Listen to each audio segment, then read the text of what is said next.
નમસ્કાર મિત્રો. પ્રાથમિક માધ્યમિક અથવા તો ઉચ્ચતર માધ્યમિક શાળામાં ઇવન સેલ્ફ ફાઇનાન્સ સ્કૂલ હોય તો પણ એવી શાળામાં પ્રાથમિક શિક્ષક તરીકે ફરજ બજાવતા શિક્ષક મિત્રો માટે સરકારી અધિકારી બનવાની એક સુવર્ણ તક આપની સામે આવી છે. રાજ્ય પરીક્ષા બોર્ડ દ્વારા આસિસ્ટન્ટ એજ્યુકેશન ઇન્સ્પેક્ટરની ભરતી માટેની એપ્ટિટ્યૂડ ટેસ્ટ લેવા માટેનું એક જાહેરનામું તારીખ 13 જાન્યુઆરી 2026ના રોજ બહાર પાડવામાં આવ્યું છે. આ જાહેરનામું 14મી જાન્યુઆરીના ન્યૂઝપેપરની અંદર એની જાહેરાત પ્રસિદ્ધ થઈ છે. 15 જાન્યુઆરી 2026થી 27 જાન્યુઆરી 2026 સુધી આ એપ્ટિટ્યૂડ ટેસ્ટ આપવા માટેની ઓનલાઈન રજિસ્ટ્રેશન કરાવી શકશો આપ.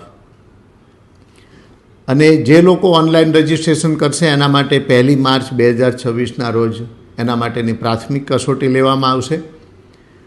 ટોટલ 200થી વધારે જગ્યાઓની ભરતી ગુજરાત રાજ્યમાં થવાની છે અને પ્રાથમિક કસોટીની અંદર એનાથી 7 ગણા ઉમેદવારોને પાસ કરવાના છે. આમાં જે લોકો પાસ થશે એમની મુખ્ય પરીક્ષા એપ્રિલ અથવા મે મહિનામાં લેવાશે અને એપ્રિલ અને મે મહિનાની અંદર જે મુખ્ય પરીક્ષા લેવાય એમાં પાસ થયેલા ઉમેદવારોને સીધી નિમણૂક પ્રાથમિક વિભાગની અંદર એઈઆઈ તરીકે આપવામાં આવશે. રાજ્ય સરકાર દ્વારા પ્રાથમિક વિભાગની અંદર સૌ પ્રથમ આસિસ્ટન્ટ એજ્યુકેશન ઇન્સ્પેક્ટરની ભરતી થઈ રહી છે. જગ્યા પણ નવી ઊભી કરવામાં આવી છે. અત્યાર સુધી ફક્ત માધ્યમિક અને ઉચ્ચતર માધ્યમિક શાળાઓની અંદર જિલ્લા શિક્ષણાધિકારી કચેરી નીચે એઈઆઈ આસિસ્ટન્ટ એજ્યુકેશન ઇન્સ્પેક્ટરની ભરતી થતી હતી. હવે એ પ્રાથમિક વિભાગની અંદર સૌ પ્રથમવાર આવી રહી છે. આ માટેની લાયકાત શું હોવી જોઈએ? 2 પ્રકારની લાયકાત છે. એક શૈક્ષણિક લાયકાત અને બીજો છે અનુભવ. તો પહેલાં શૈક્ષણિક લાયકાતની અંદર જે ઉમેદવારો આ પરીક્ષા આપવા માગે છે એમની પાસે બેચલર ડિગ્રી હોવી જોઈએ. બેચલર ડિગ્રી માટે નક્કી કરેલી બ્રાન્ચીસ છે કે આર્ટ્સ, સાયન્સ, કોમર્સ અથવા તો એજ્યુકેશનની અંદર બેચલર થયેલા હોવા જોઈએ. અને બેચલર થયા પછી આર્ટ્સ, સાયન્સ, કોમર્સ કે એજ્યુકેશનમાં જો તમારી પાસે ડિગ્રી હોય, બેચલર ડિગ્રી હોય, તો એના પછી તમે બીએડ કરેલું હોવું જોઈએ. અને કોઈ ઉમેદવાર એવા છે કે જે પ્રાથમિકની અંદર નોકરી કરે છે, પોતે બીએડ નથી કરેલું, તો બીએડના વિકલ્પે પીટીસી 2 વર્ષનો અભ્યાસક્રમ કરેલો હોવો જોઈએ અથવા તો 2 વર્ષનો ડીએલએડનો અભ્યાસક્રમ કરેલો હોવો જોઈએ. હવે પીટીસી પણ નથી, ડીએલએડ પણ નથી અને બીએડ પણ કરેલું નથી, તો એવા લોકો માટે એક બીજો પણ વિકલ્પ આપવામાં આવ્યો છે કે જો 4 વર્ષનો સંયુક્ત અભ્યાસક્રમ તમે કરેલો હોય, બીએડનો 4 વર્ષનો અભ્યાસક્રમ, બીએસસી બીએડનો સંયુક્ત 4 વર્ષનો અભ્યાસક્રમ, બીકોમ બીએડનો 4 વર્ષનો અભ્યાસક્રમ આપે કરેલો હોય અથવા તો એજ્યુકેશનની અંદર સળંગ 4 વર્ષનું એક ડિગ્રી તમે પ્રાપ્ત કરેલી હોય, આ જે ડિગ્રી છે એ તમામ લાયકાતો એ માન્ય યુનિવર્સિટી અથવા તો માન્ય શૈક્ષણિક સંસ્થામાંથી મેળવેલી હોવી જોઈએ અને એ શૈક્ષણિક સંસ્થા એનસીટી માન્ય હોવી જોઈએ. આ શૈક્ષણિક લાયકાત જે લોકો ધરાવે છે, નીચામાં નીચી લાયકાત મેં આપને કહ્યું એ પ્રમાણે પીટીસી અથવા તો ડીએલએડ હોય તો પણ ચાલે, પરંતુ બેચલર ડિગ્રી ફરજિયાત છે. એના પછી વાત આવે અનુભવની, એટલે લગભગ 5 વર્ષનો અનુભવ જોઈશે.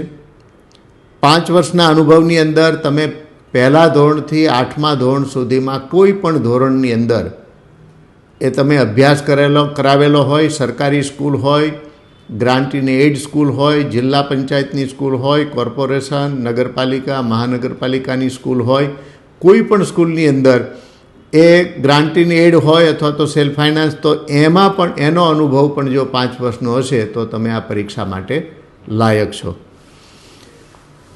આ સિવાય પ્રાથમિક અધ્યાપન મંદિરની અંદર પણ તમારો જો અનુભવ હોય તો એ પણ માન્ય છે.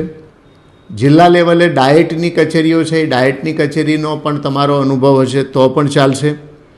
આ અનુભવ કઈ પ્રકારનો હોવો જોઈએ. તો શિક્ષક તરીકે ભણાવવાનો 5 વર્ષનો અનુભવ હોય તો પણ ચાલશે. તમે સરકારની અંદર, પંચાયતની અંદર, જિલ્લા પંચાયતની અંદર અથવા તો લોકલ બોડીઝ એટલે કે મહાનગરપાલિકા, નગરપાલિકાની અંદર ઇન્સ્પેક્ટર તરીકે કામગીરી કરેલી હોય, વહીવટી અધિકારી તરીકે કામગીરી કરેલી હોય તો પણ તમે આના માટે લાયક છો. પરંતુ જે પોસ્ટ ઉપર તમે નોકરી કરી છે એ પોસ્ટની ઇક્વેલન્સી અહીંયા નક્કી કરવામાં આવી છે. એટલે એ પોસ્ટ ડાયરેક્ટર ઓફ પ્રાઇમરીની અંડરમાં સબોર્ડિનેટ સેવા એટલે કે એક વર્ગ 3ની જગ્યા છે અને જેને આપણે પ્રાથમિક શાળાના શિક્ષક અથવા તો વિદ્યા સહાયક કહીએ છીએ. તો એ પ્રાથમિક શાળાના શિક્ષક અથવા તો વિદ્યા સહાયકથી નીચેની કક્ષાએ તમે નોકરી કરેલી ન હોવી જોઈએ. આ ઇક્વેલન્સી આપેલી છે અથવા તો એની ઉપરની પોસ્ટ ઉપર હોય તો ચાલશે, પણ એની નીચેની પોસ્ટ ઉપર ન હોવા જોઈએ.